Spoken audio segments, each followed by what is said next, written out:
আসসালামু আলাইকুম। আজকে আপনাদের সাথে আমার জীবনের একটা নতুন অভিজ্ঞতা শেয়ার করতে চাচ্ছি।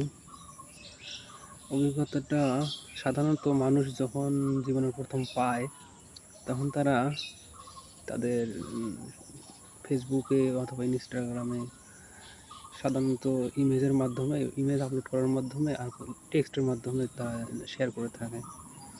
এখন আমি ভাবলাম একটু ভিডিওর মাধ্যমে শেয়ার করি অভিজ্ঞতাটা। তো অভিজ্ঞতাটা হলো গিয়ে আমার লাইফে প্রথম গতকাল ব্লাড দিয়ে আসছি রংপুর মেডিকেলে এক ফ্রেন্ডের রেফারে গিয়ে।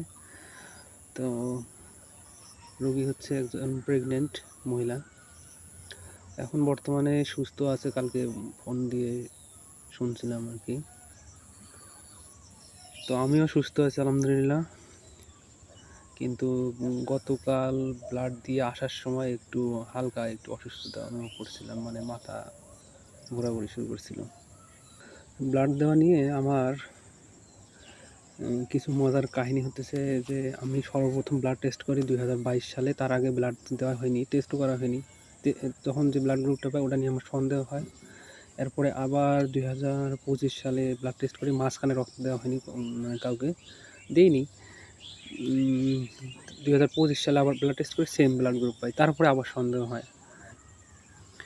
নিজেকে নিয়ে কিছু নেগেটিভ চিন্তাভাবনা ছিল যে আমার কিছু বদ অভ্যাস আছে, সেই বদ অভ্যাস থাকা মানে তো নিজের একটু খারাপ দিক থাকা। এখন সেই খারাপ দিকগুলোর কারণে ভাবতাম যে আমার যে খারাপ দিকগুলো আছে, ব্লাড যে নিবে, আমি যাকে দেবো, তারও হয়তো বা সেই খারাপ দিকগুলো চলে আসবে আমার ব্লাড দেওয়াতে বা ব্লাড নেওয়াতে।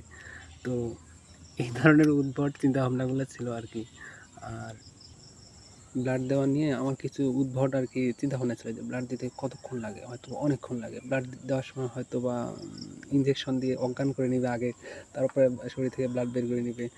এখন কতটুকু বের করে নেবে না নেবে সেটা হয়তো বা মানে আজব আজব আর কি চিন্তাভাবনা ছিল। আচ্ছা, মা যখন জানতে পারে যে আমি ব্লাড দিতে যাবো, তো তার রিয়েকশনটা ছিল অন্যরকম।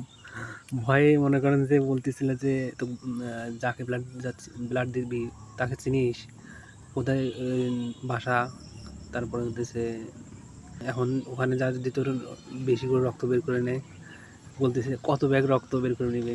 আমি বললাম যে কি বলে সব সব রক্ত বের করে নেবে। তো তখন মা বলতেছে ব্লাড না দিতে গেলে হয় না, ভয় লাগে, এখন যদি অসুস্থ হয়ে যাস, এরকম আর কি।